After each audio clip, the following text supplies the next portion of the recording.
Olá, amigos da Prochascar, mais um vídeo aí para vocês. Pessoal, vamos falar hoje sobre compressor, tá? A gente já falou bastante vezes sobre compressor aqui no canal, mas isso é uma dica importante. Pessoal, é um cliente nosso de um carro, né? Um carro específico aí, começou a ouvir barulho, né? No sistema de correia ali da parte externa, né? Fora, não na correia dentada. E deixou o carro, um barulho, né?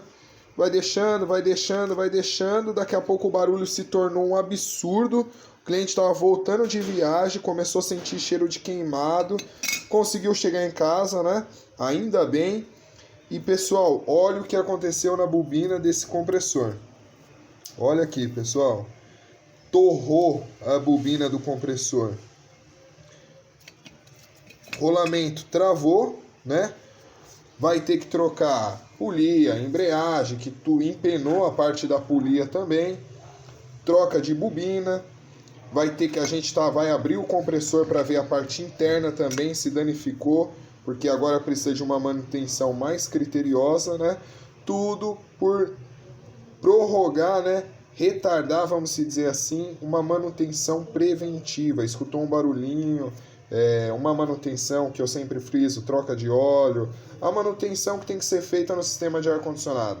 Então, pessoal, não procrastine esse tipo de serviço, porque é um serviço que você pode gastar um valor muito baixo, se torna um serviço que você vai gastar um valor o dobro, o triplo, ou muitas vezes aí um valor que é muito fora do que é o comum de uma manutenção, tá, pessoal?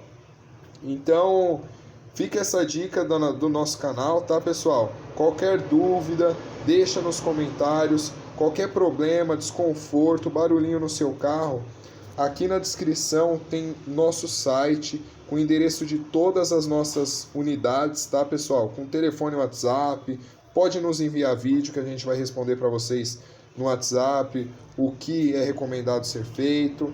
A gente vai tentar ajudar vocês ao máximo, tá bom, pessoal? Só não deixe para depois o que pode ser feito agora, porque senão o custo pode ser muito maior do que vocês imaginam. Tá bom, pessoal? Um forte abraço da nossa equipe Prochascar.